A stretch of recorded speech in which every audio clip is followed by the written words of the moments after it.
Good morning, everyone. Today, what we're going to do is go over presentation, really talking and focusing on financial health. Financial health, if you remember, is going to be one of the 7 key components to building out a solid financial plan. So, when we talk about financial health, there's really going to be 4 main components of it: net worth, cash flow, budgeting, and debt. So, today, what we're going to jump into is these 4 topics and really take a deep dive into what each one is. Starting off, we're going to go over what is net worth. Really, what net worth is it's a 30,000-foot view of what your overall financial health looks like. So when we talk about net worth, it's going to be your total assets minus your total liabilities. Now, total assets, think of it as what's in your 401k, what you have in savings, the equity you've built up in your home. Think of total liabilities as any debt you have: auto loans, credit card loans, student loans, the rest of your mortgage, anything like that. So, ideally, what you want to see is over time, your net worth number start to grow. That is a very high level indicator that you are becoming more and more financially healthy, is seeing that net worth start to grow a little bit over time. Now, if you see that net worth stay kind of stagnant or even decrease, that's a very good sign that there is a deeper problem with your financial health, and you need to take a deeper dive into what is going on, why you aren't seeing your assets start to outpace your liabilities, and how you can start to fix it. But again, net worth is very much a 30,000-foot view. So when we look at it and I talk about that stair step up, what we can kind of see here is the younger you are, typically you have a lower net worth, just mainly because you don't have enough time to get those debts paid off. Like if you have student loans or you just recently started a mortgage, you're going to see those be pretty high. And you also really haven't had time for your investment accounts, so your 401ks, your IRAs, your Roth IRAs, to grow and develop. So you'll see that stair step over time, really going into a slow build into your 30s, 40s. And then once you hit retirement, you'll actually see it start to trend down. And a lot of that's just going to be you're starting to pull from those retirement accounts, and that's the natural progression of it. But you want to see it grow over time, hit kind of a peak right at early retirement, and then start to trend down. Now, before we jump much further, I kind of want to sidestep into a little bit about medians and averages when you see information like this presented. And I want to use this chart as an example because you typically see a lot of articles that I would argue are very clickbaity, uh, used around the topic of net worth, and a lot of them can be a little bit more detrimental to the psyche of kind of developing your net worth than they are necessarily helpful. And a lot of that's just going to be misrepresenting what the actual is. So when we look at the difference between like an average net worth and a median net worth, let's just use this 65 to 74 for an example. A median net worth for a U.S. family is about $266,000. An average net worth is 1.2 million. That is an absolutely massive gap, and a lot of times you'll see these average net worths listed in like a Yahoo Finance article or a Market Watch article, and I found they can be a little bit more of a hindrance and a helpfulness because you'll see, oh gosh, well I am so far away from that. Why should I even try? Rather than, oh, yeah, I'm really staying on track. And I just want to talk about for a little bit how the average and the median are formulated and how they can be kind of misleading. So when we look at this, the median is the exact middle point in a simple data set, essentially, where the average is the sum of all the values divided by the total number. So I want to look at this example first. So if we have this grouping here, everyone's kind of right about the same. The median and the average will be pretty similar to one another. But if we bring that same grouping in here and we throw in a huge outlier, so I always say, like, if this is a bunch of regular people, and then we threw in like a Bill Gates to that net worth side that's just massively bigger than everyone else, well, the median stays about the same. You really don't see a huge change, but the average changes dramatically. So, whenever you see an average being represented in really any sort of data set, just know that they are really easy to push and be misrepresentative of what the most of the group is, because those outliers can be really significant. To put it a different way here, and I'll move my little mouse guy here. To put it a different way, when we look at this like on a height basis, if you see a group of people with one very, very tall person and that same group of people with another very tall person, if you don't include that outlier, so that, let's just say, NBA player amongst normal people at this point, the median's going to be right about that average, or right about, not that average, right about that middle section. Even if you include the NBA player, you're really not going to see it change all that much, because the outlier doesn't have a ton of influence on the total data set. Now, if we look at the mean, which mean and average are going to be the same thing. So when we look at average right here and then we look at mean right here, they are the exact same thing. It just depends. Like if you typically are a statistician or if you are a mathematician, you will use different terminology, but they're going to mean the same thing. So if you look at it here without that outlier, again, it's pretty close to that general grouping. But if you include that outlier in the average, you see that average height really jumps up quite significantly and no longer represents a bulk of that group. And that's where, again, when you see things like averages, it can just be misleading. I do want to at least point that out. I know it's not directly related to the topic we're talking about today, but it is something that I do think is important when you see data sets kind of explained out from that standpoint. Now, jumping back to net worth, a good place to get a good holistic view of your net worth is Empower. It used to be called Personal Capital. You'll see up here, it is now currently Empower, as of, I think, just actually a few weeks ago.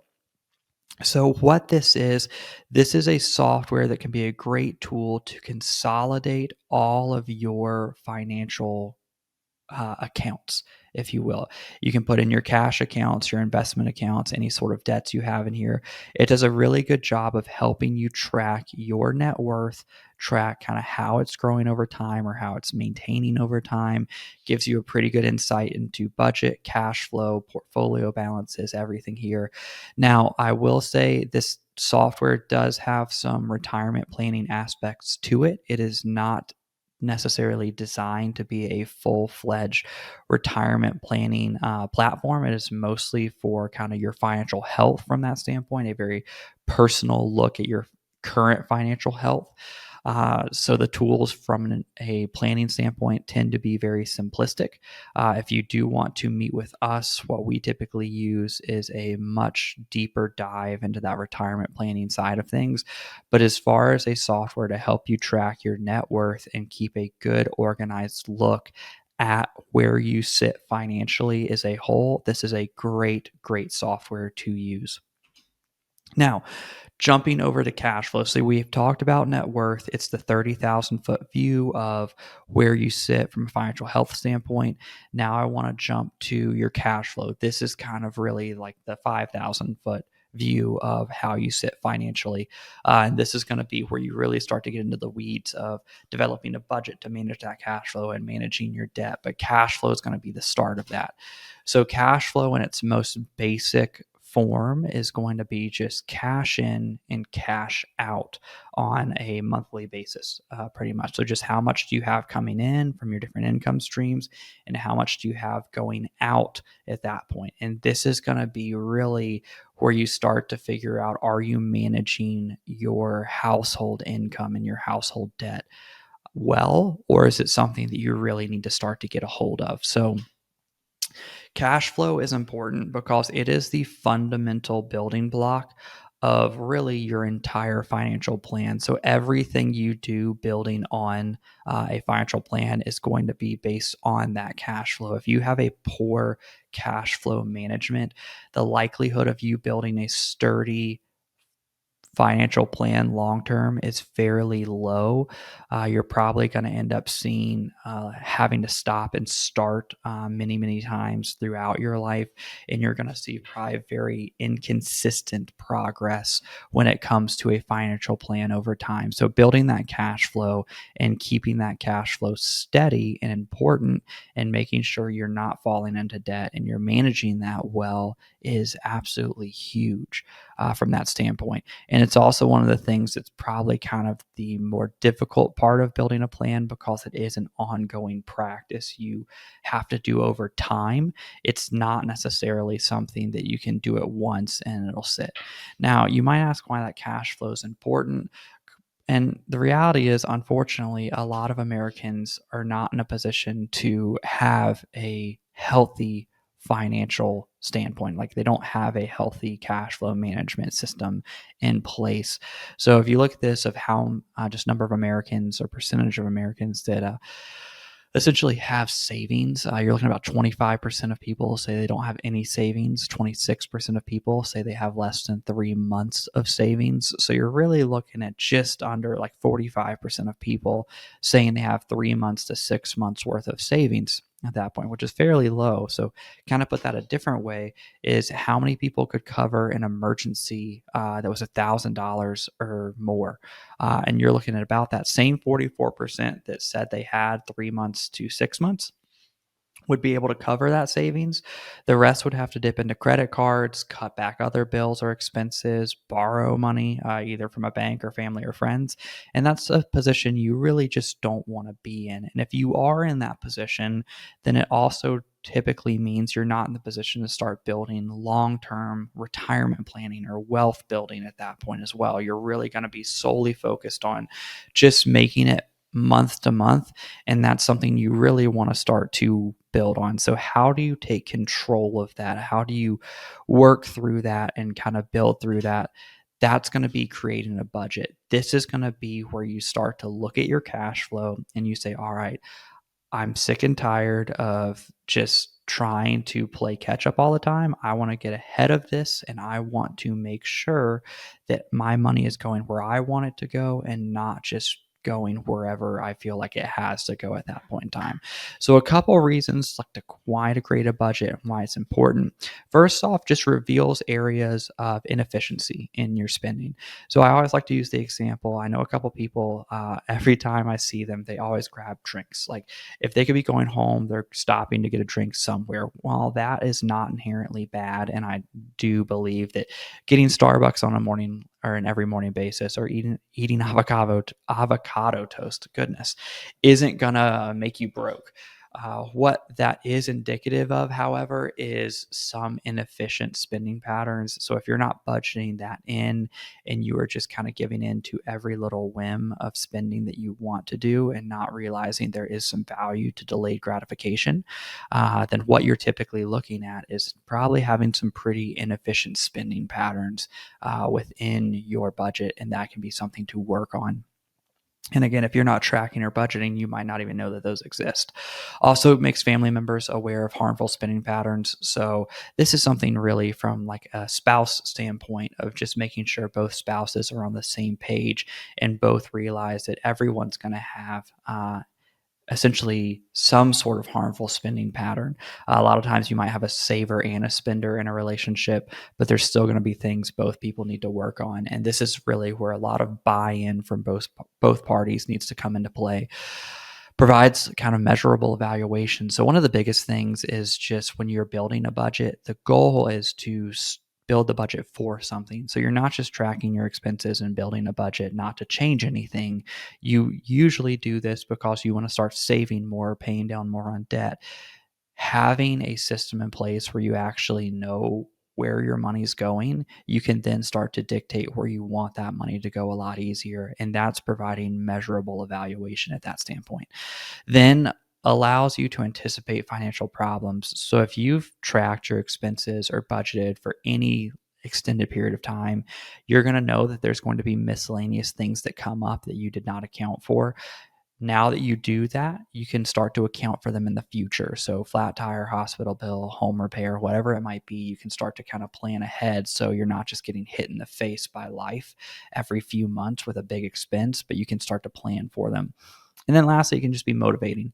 So being motivating, I always relate to kind of spring cleaning. You get a little bit of clarity and you can really start to kind of get some momentum behind that financial plan and start to really build and grow towards it. So before we jump into steps of a financial plan, hmm, steps of a budget and how to build a budget, I want to go over some guidelines when you're getting started. So, first off, make it flexible. So, when you're starting a budget, give yourself some grace. You're not going to be great at it right off the bat. Nothing good in life is typically learned or done extremely quickly. It takes some time. So, just give yourself some flexibility. Keep the budget period short to start with. Start with a pay period. Just pay period or a week or a month, but just kind of build on that, but don't go for like a quarter or a year right off the bat. Keep your goals specific. So if your goal is to pay off debt, if your goal is to build more into retirement, do not just say, I want to pay off debt. Say, hey, I want to pay off an extra $100 every single month for the next 6 months. And I want to have this credit card done by September. Make it very, very specific so you can measure it and track your progress from that standpoint. And then lastly, just follow it and keep up with it. It doesn't make any sense to do all this work, tracking your expenses, building your budget, if you're not going to stick to it. So follow it. And when it comes to sticking to it and following it, it's finding something that works for you. So when you're building a budget, one of the hardest things is actually that starting where to start process. So there are a lot of apps out there that can be extremely helpful when you're looking at starting to build that budget. Mint every dollar, you need a budget is the wide looking tree thing there. Good Budget Simplify, all of these are just budget specific softwares. All of them work slightly differently. So find one that kind of fits into your natural rhythm, and they're all going to have a little bit of pros and cons. But if none of these you find works for you, do an Excel spreadsheet. Just write it down on a piece of paper. Keep some sort of log, some sort of track. The idea is you want to be able to find something that fits your natural rhythm that you know you can stick to. If you are constantly feeling like you're fighting an uphill battle or swimming against the stream, if you will, with one of these, it's probably not something you were going to stick to for a long period of time. And it's just not going to be that beneficial for you. So now, steps to actually building a budget. I want to jump into this, and I will note that if you this is going to be for someone that's on the kind of fixed income stream. If you have a variable income stream, we'll talk about it in a little bit. First off, step one, figure out what you have in income coming in. So, what you have in salary, what you have in commission, what you have in bonus income, real estate income, dividends, interest payments. Just figure out what you have coming in on a monthly or budget period basis. And that's going to be your first step. So, how much do you have coming in from that cash flow standpoint? Next is going to be figuring out your expenses. And I typically break expenses down into two categories. You have fixed and you have discretionary. So you want to track what your fixed expenses are and you want to track what your discretionary expenses are, because the next few steps are going to be related to finding any sort of imbalances and knowing where you have some wiggle room in discretionary, or where you can kind of look at specifically car loans, maybe finding some areas to alleviate some pain. Is going to be the first step. You need to have an idea and break down what the fixed, like you need to pay those, and then what the discretionary, because those optional expenses are. Now, determine if you have any shortfalls or excesses. So if at this point, if you have more income than you have expenses, fantastic.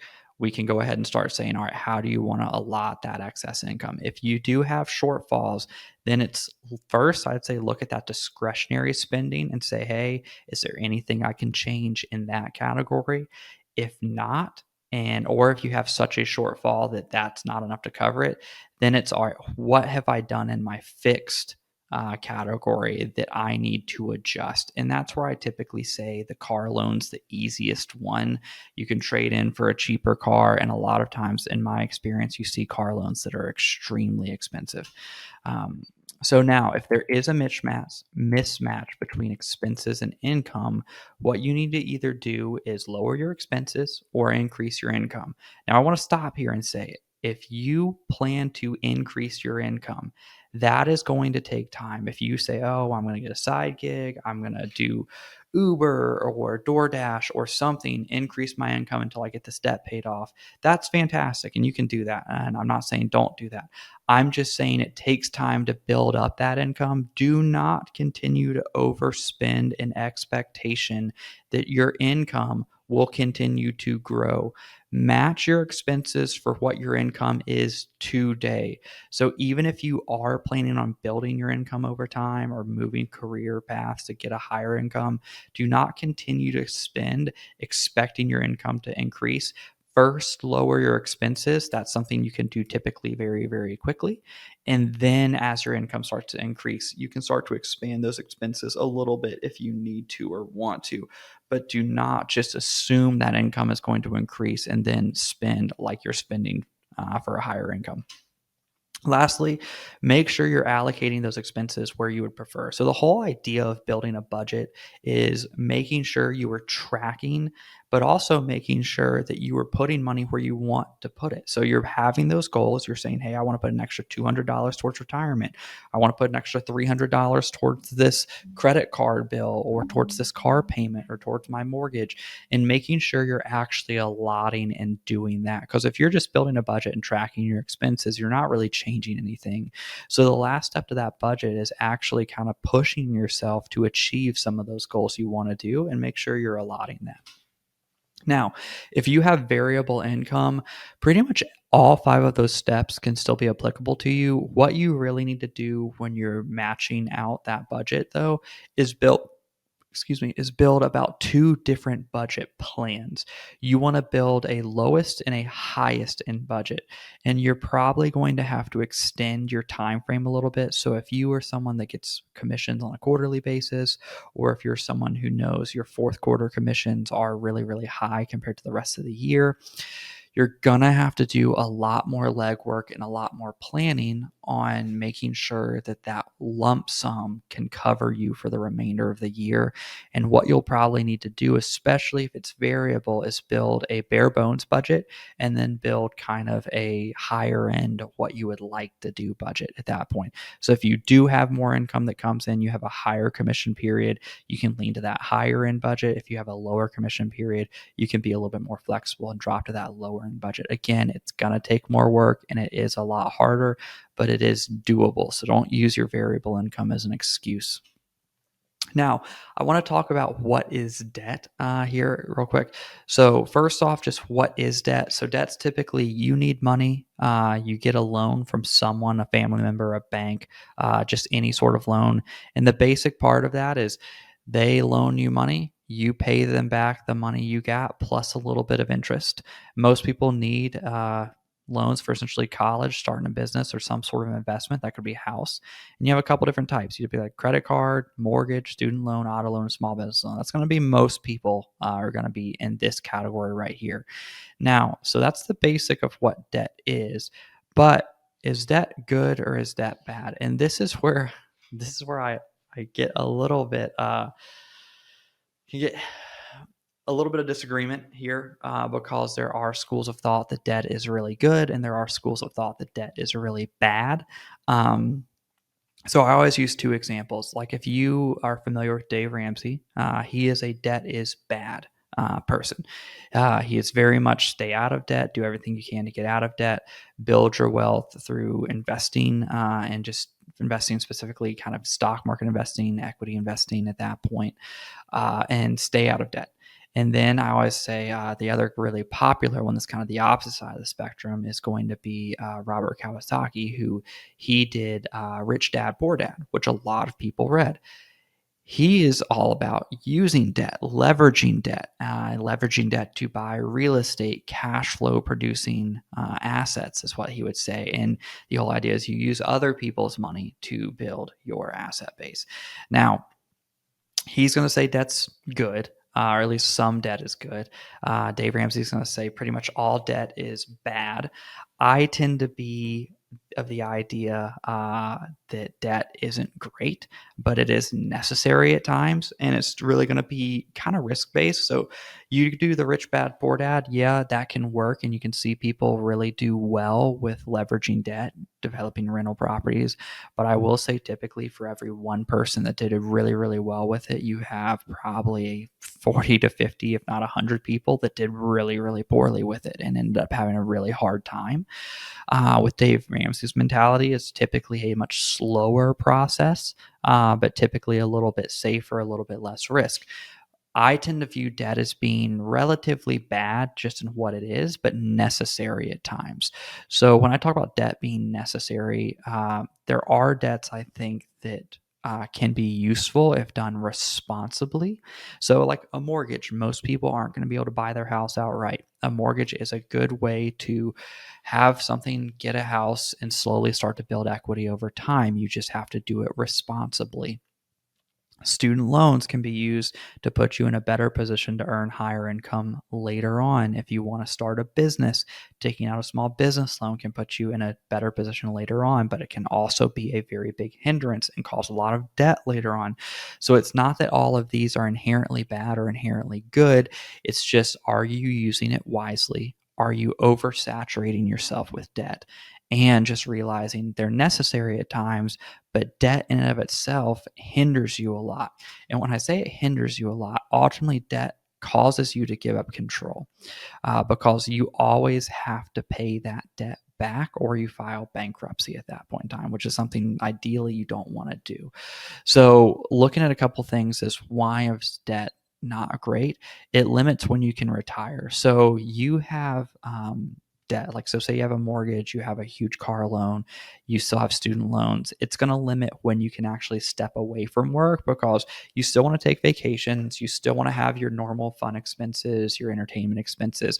But if you have a large debt payment on top of that and your assets are not big enough at that point to pay for that debt service and the lifestyle you want to live, then you're going to have to continue to work.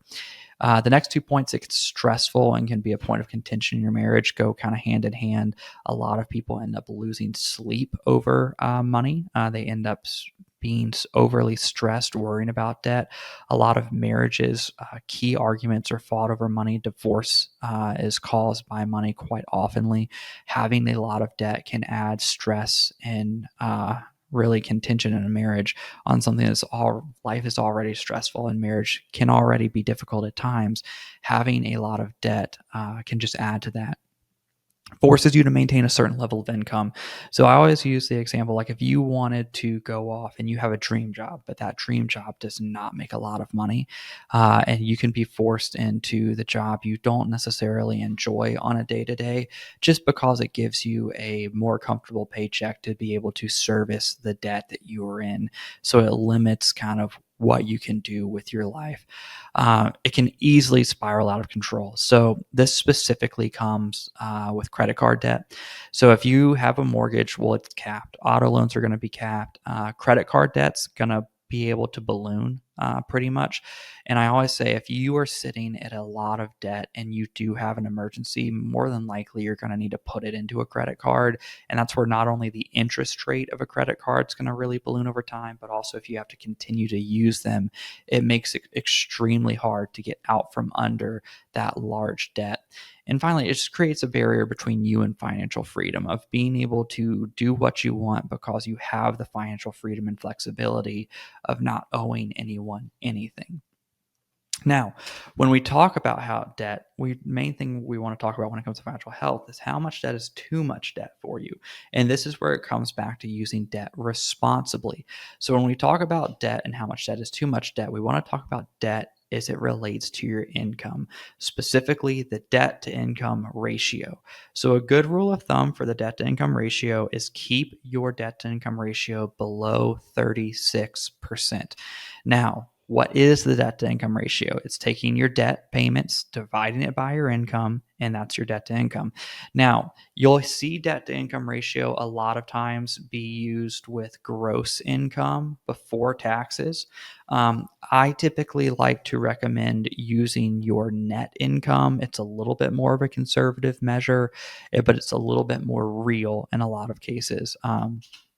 So looking at this, this is an example of someone that has a $1,500 mortgage, $100 a month in student loan payments, and let's just say $400 for a car payment or credit cards, whatever it might be. And they have about $6,000 of monthly gross income. So you could switch that for net income if you want. It's your preference. I do, again, typically recommend using net income. It puts them at a debt to income ratio of about 33%, which would ideally be healthy at that point. And this is where, when you're taking out a car loan, when you're taking out a mortgage, when you're looking at making a purchase and you're going to need to put it on some sort of debt, this is what you want to kind of run through in the back of your mind is, okay, well, I already have my mortgage. I already have a car loan, or I have a mortgage. I'm about to buy a car. How much of a car loan can I afford? And this is where people get into trouble, because 36% ish. So if we look at it here, like below 35, 35 to 50, 50 is unhealthy. And that was kind of ratio ranges. So let's just say you have the ability to afford a car payment that's like $2,000. And that's afford, like you could make that payment, but that would put your debt to income ratio well into the 70s. You would need a car payment that's under $500 to keep you below 35. A lot of people will be like, oh, well, you know what? I could probably just get a car payment that's 1,000 or 1,200 or 1,300 and get a really nice car. It would be great. I'll drive it for a while. It'll be fine, because I can't afford it. Now, the difference between being able to afford it and being responsible with your debt to income ratio and giving yourself a healthy financial position can be a few $100s a month. So when you're looking at taking on debt, this is what you want to think about: is it going to put me in a tight position moving forward? Because again, the more freedom and healthy kind of debt to income ratio you have, the more flexibility you have to put towards retirement accounts, the more flexibility you have to cover unexpected major expenses, to have a little bit more leeway on just discretionary small expenses throughout the month. If you start to get to where your debt service on a monthly payment, the amount of debt you need to pay, gets to be over 35, 36%, or especially over 50%, that's limiting what you can put into retirement. That's limiting what you're able to do on a flexible basis. And that's also putting you in a really, really risky position. If something were to happen and you needed to cover a large expense and it was more than what you had saved, you're likely taking on more debt. And then that's where it can balloon extremely, extremely quickly. So it's not saying that that's the peak of affordability is at 36%, but what it's saying is it's putting you in a great position to then be able to save more for retirement, to cover when you don't want to work anymore, pay a little bit more off on your mortgage to get debt free and financially free from debt at that standpoint, or just have flexibility to be able to cover potential unknowns in the future that might come up. So when we talk about debt and debt responsibility, really it's the debt to income ratio that's going to come into play, and that kind of works into your budget. So going through all of this, guys, net worth, that 50,000 foot view, cash flow is going to be that 5,000 foot view. And then when you get into cash flow, it's building a budget, and then within that budget, making sure your debt to income ratio is appropriate. But all of these kind of work together to say, all right, well, am I seeing my net worth grow over time? Is that it? And that's a good quick indicator of, are you financially healthy and getting healthier? And then you can kind of peel back the layers to say, all right, well, what's my cash flow? What's my budget? And then what's my debt to income ratio? And that debt to income ratio is a very, very close, under a microscope level of, am I financially healthy on a month to month basis at that point? So, but ultimately, feel free to reach out to me. My retirement plan, investplanadvised.com, for Forsyth County employees, or reach out to me. My number here, for Forsyth County employees, to set up your meeting that's covered entirely by the county. There is no cost to Forsyth County employees to meet with us at this point. But I hope you've enjoyed this. Please look for more videos regarding different components of your financial plan. And thank you very much.